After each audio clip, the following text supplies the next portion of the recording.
My name is Emily. I'm 28 years old, and I'm married to a really good man named Jake.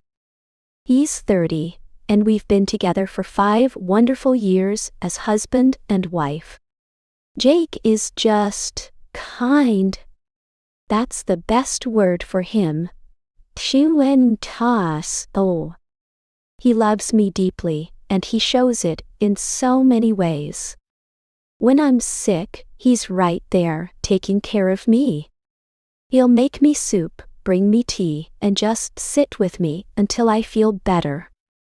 He's got this calm way about him. He never yells, never gets angry, and would never even think of raising his hand to me. He listens when I talk, really listens, and he always treats me with respect. But, and there's always a but, Jake doesn't make a lot of money. He works so hard in construction, long hours in the sun and the cold, and he only brings home about $2,500 a month. Honestly, these days, that just doesn't stretch very far. I have a good job,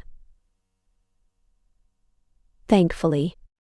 I work in an office, and I make about $5,000 a month. That's more than Jake, and I know it bothers him. I've told him, why don't you start your own business? You're so handy, but he just shakes his head and says, I wouldn't even know where to begin. Sometimes I get so frustrated.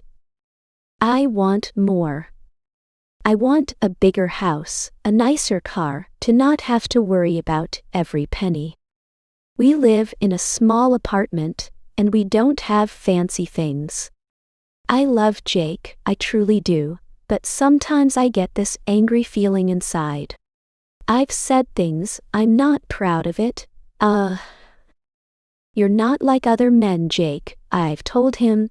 Other men buy their wives nice gifts. Other men have big houses. Other men are successful. I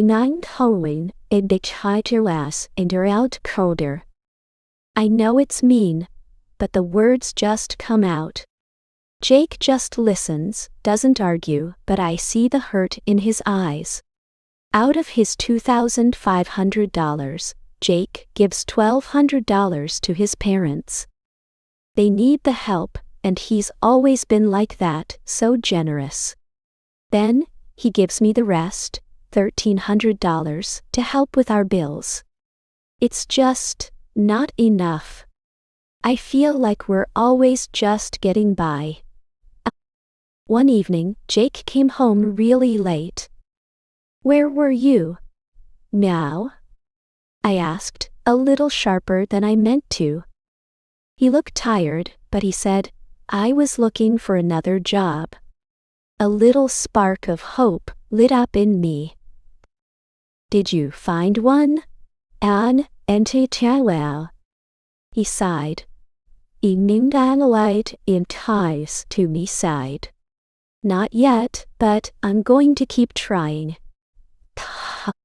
The next day, Jake was up before the sun, gone before I even woke up. He didn't get back until after dark. He looked exhausted. I found a second job, he told me, his voice quiet. At a restaurant, nights. I'll make another $1,500 a month. I felt a rush of something. Relief? Happiness? Dan, tawang shoes, agian etimicolus doubtures. Good job, Jake, I said, maybe a little too quickly. Jake started working both jobs. He was always tired. He'd leave before dawn and come home late at night.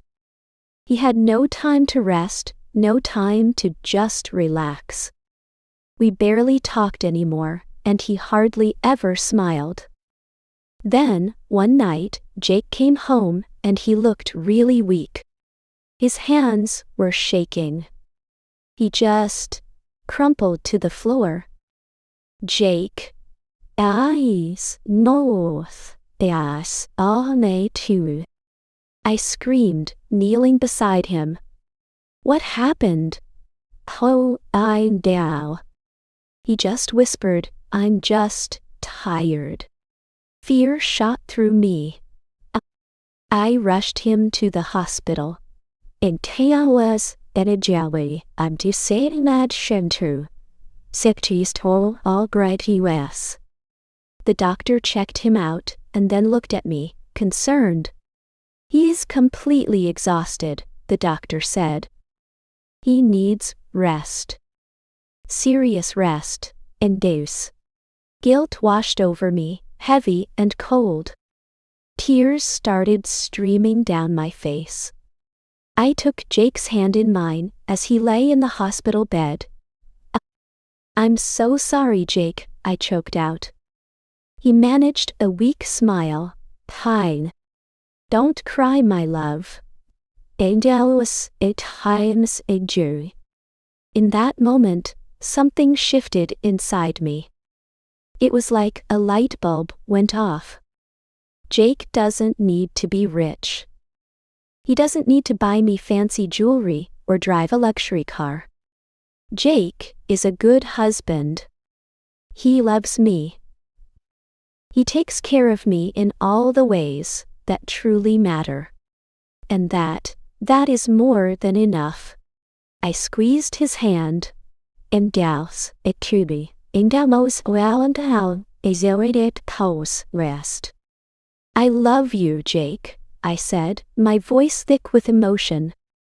He smiled a real smile this time, a small but genuine one. I love you too, Emily. Money is important, yes. But love, real love like Jake's, respect, kindness, those things are so much more valuable. I vowed right there in that hospital room, I would never compare Jake to other men again. I finally understood what truly mattered. And I was incredibly lucky to have it right here with me.